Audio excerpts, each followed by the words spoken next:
Mejor edad para educar a mi perre.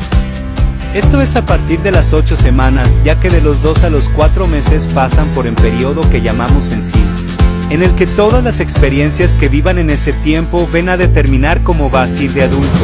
Ayúdalo a que vive todas las experiencias posibles, como convivir con diferentes perres, subir, bajar por todos lados, pasar desniveles, pisar erine, meter, lodo, agua, etc.